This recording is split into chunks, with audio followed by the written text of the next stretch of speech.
Hey, before the beginning of this video, I want to apologize. This video has been delayed. This has been recorded a few weeks ago at this point. I know we're about 10 games into the regular season for most teams, but I did want to get these videos out. I was having computer issues, thus I wasn't able to upload it. It just kept crashing on me. So hope you enjoy the video. Expect more content. I got the computer fixed, and let's get ready to go. Let's kind of go into the next team here. We're going to be going into the Ottawa Senators. And the Ottawa Senators made some nice moves this offseason. I think we both commented on other videos. They would be alluding to get into them. General manager here, Dorian, did pretty good kind of acquiring some talent. So let's kind of get into the top end. I got Brady Tkachuk, 8.205 mil. You got Joshua Norris, who had a fantastic season last season at 7.9 mil. You got them both locked up long term. You got Claude Giroux coming on over for 6.5, coming home. Alex DeBrincat, he's at 6.4 mil. He's an RFA next season, so there's going to probably be an upgrade, or I should say a pay raise in his future. Batherson, you got Joseph. You know, you got some nice pieces here. You got you got Tyler Mott, I was going to say, and then you still got Tim Stützle for this year at $925,000. Then it's going to be pay raise up to 8.3 next season. Stützle looks very bright. Future's very bright for him. I mean, you got a lot of good forwards up front. Let's get into the defense. You got Shabbat at 8 mil. Zaitsev at 4.5. Hamonic, if he can stay healthy, is a good one at 3. Zub at 2.5 and Holden at 1.3. Like, yeah, some solid defenders here. And then goaltender, you got Forsberg making 2.75 and Hellberg making $750K. Let's get into the okay. Yeah, that's right. He's in trade. Yeah, because I was gonna say, where the hell's Cam Tablet? 3.66 mil currently out. But let's go to the depth charts. Mm-hmm. So for the forwards, you got Brady Tkachuk, Stützle, and Batherson on the first line. I mean, I think that's a really good first line, and I really like what I saw from Stützle last season. I think if he keeps on that development path, he is going to be a fantastic player. Monster. And then you got DeBrincat, Norris, and Giroux on the second line, which is like a cheat code. Like that's. I mean, I love DeBrincat's game, being so young, proven goal scorer. Giroux bringing in that veteran presence. Norris had a fantastic season last season. I mean, third line, you got Mott, you got Pinto, you got Joseph. I mean, okay players. Like third line, fourth line guys. I think Pinto maybe could develop into something maybe a little bit more for them. He's young, we'll see. And then you got Parker Kelly, Mark Kastelik, and then Austin Watson rounding up that fourth line. I mean, for me, I think I'm going to say this is going to be like an above average offense. I like a lot of the higher firepower they have at the top six. And outside of Giroux, if you look, they're all under the age of 25. Mm-hmm. So you actually have a really good chance of developing some long-term chemistry and really, working it throughout the season. And he's only 34 years old. He's still got a few years left, I think, of, borderline elite production. And putting him in the right situation where he can be a playmaker, I think will benefit with him. Having DeBrincat and Norris on his line, you might see a little bit of a resurgence for Giroux. I mean, you already have 2 points in 2 games, so it's kind of trendward upwards for him. That's my opinion. What are your opinion on the forwards?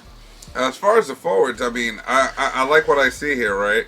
Obviously, the top 6, great players, a lot of offensive firepower, stealing. Listen, let's be honest, everybody. Stealing the DeBrincat from Chicago. Yeah. Period. That was a steal.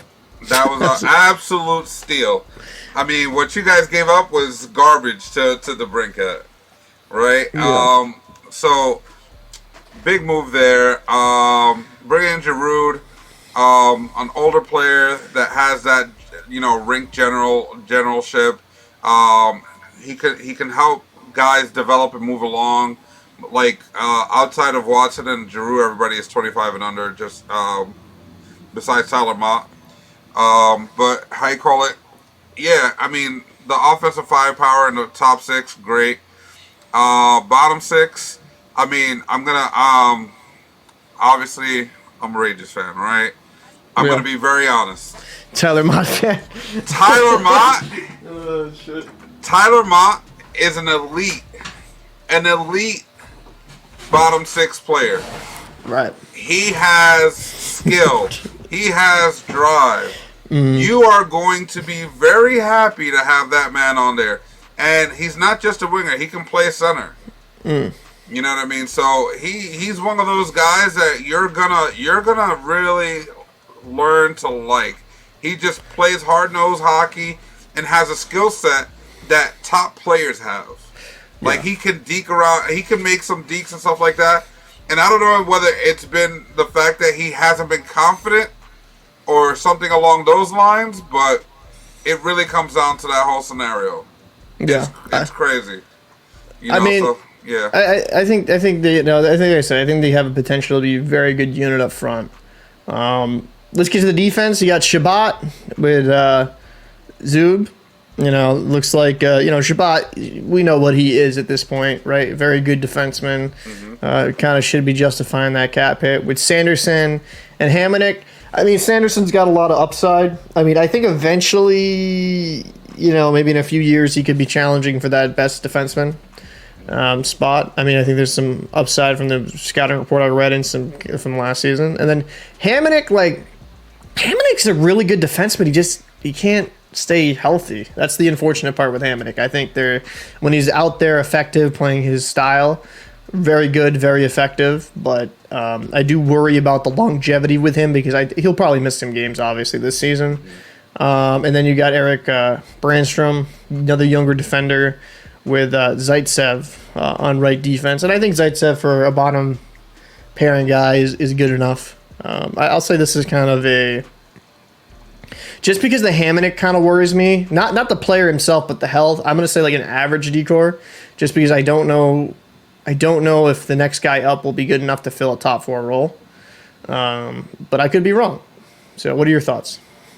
I mean, I think their top 2 defensemen are very sturdy. They're about to hit their prime. They've already kind of found their game and still improving on top of it. So that's always good to see because they're still competitive and growing. That's what you want in players, to be competitive at the moment and still have so much room for growth and getting better.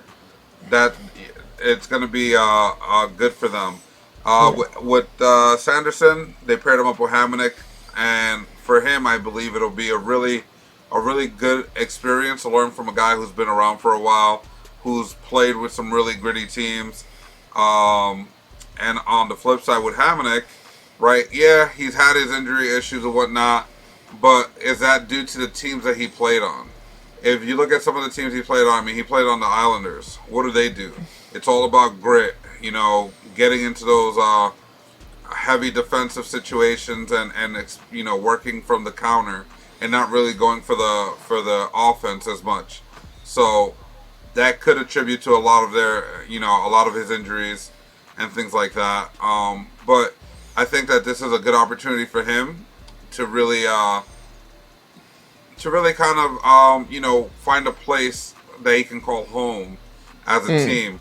I think that if he's helping the guys grow properly, showing that leadership, that it'll be a place where he could probably finish out his career, to be honest. So that'll be interesting. As far as for the third defensive pairing, again, you have age with youth, and it's going to be really good to see the age try to bring along the youth because once some of these contracts from next season hit, these defensemen they're going to end up going, and they're going to have younger players. Like once that Stutzel contract hits next season, you're not going to be able to afford 2 of those defensemen. Yeah. I mean, it's going to be kind of interesting to see how things kind of pan out because right now, just kind of backspace for the cap. Let me look at the cap exactly. They have 4 in cap space, and then there's going to be other guys that, I mean, I think they're like Watson, Mott, they're going to be available, getting cut. Like, there's going to be some contracts. Even with Hamonic, he'll be after the season. Zub, Holden, like they're going to have some contracts come off the book. It's just going to kind of come down to will the players that they get in the system, or they already have them in the system, or will they have to acquire defensemen or forwards to replace them? That's actually an honest question. Well, let's go into the goaltending here.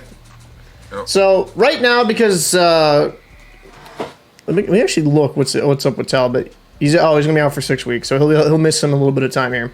But you got Anton Forsberg. He's 0-2, but he has a 2 games played, a 2.56 goals against, a 9.24 save percentage. Pretty good statistics. I think I kind of liked Forsberg as a goalie. I think him and once Talbot comes back as a tandem is going to be very effective. And then he's got another Swedish brother there with Magnus Hellberg. No stats thus far this season, but looking into... actually, let me just click it, and I'll show you. Looking into his statistics last season, with the one sample size in the NHL, he had 1 game, 870 save percentage, and a 3.0 goals against. But in the KHL, HK Sochi, 917 save percentage, 2.42 goals against, and 37 games played. Internationally, 919 save percentage, 1.87 goals against in 10 games. And then, World Championship, 932 save percentage, 1.47. I mean, this guy actually could be a guy that really surprises some people if his game can translate to the NHL from European. But 6'5", big frame. You're hoping he can just kind of stem the tide while Talbot's out for the next 6 weeks.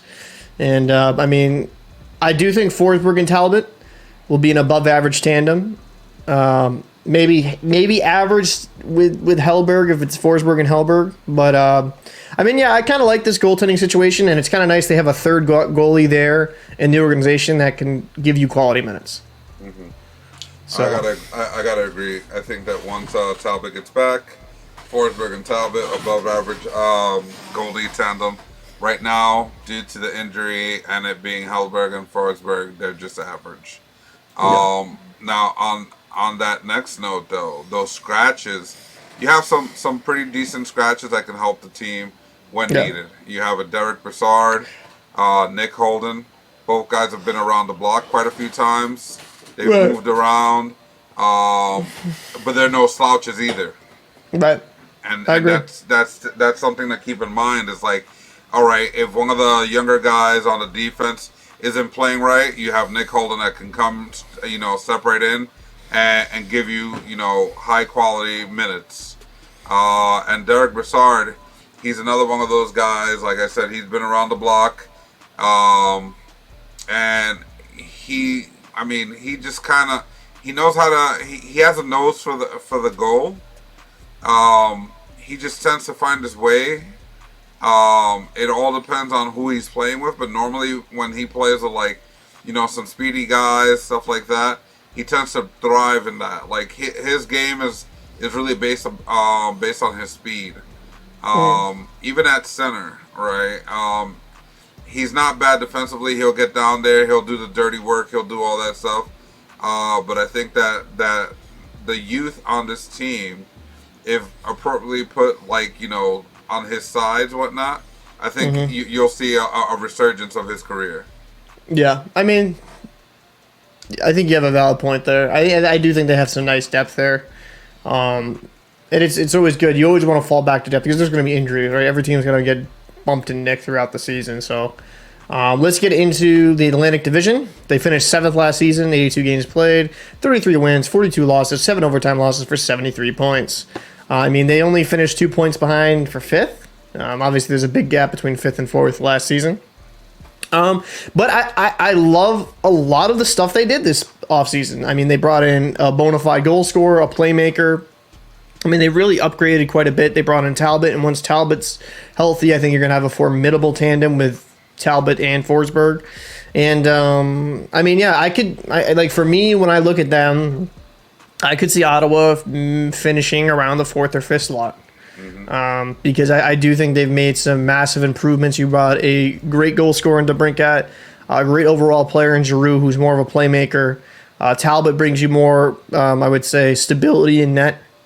And I think with Forsberg, having that backup situation, who I could probably see him being a starter on some teams. I think there's a lot of benefits. So yeah, I think 4th or 5th for me. Yeah, I'm gonna go with the same thing. I'm gonna range it from 4 to 6 though. I think that one of the key things that they did bringing in talent was they brought in competition. Right, you have young guys that are hungry. You have older guys that are looking to play and find their spot. It just creates a level of competition that you just can't find outside or just from playing games. It's one of those, like, and it's healthy competition because you're going to push the kids to grow faster, to push themselves, so that way they don't get looked over and don't, they want to be in the starting lineup. And then the older guys, they don't want to be on the bench. They don't want to be sitting down all the time. They want to play. They want to they want to matter, right? And getting close to, the tail end of their career, you wanna kind of leave an imprint. So it's a healthy, competitive locker room, in my opinion, from just the ages that are there and the people's careers, how they're going. I think it's going to be good for them. I definitely think that Ottawa, like I said, Ottawa is going to be from 4 to 6. I mean, just because the 5th and 6th spot is probably going to be really close, and probably the 4th as well.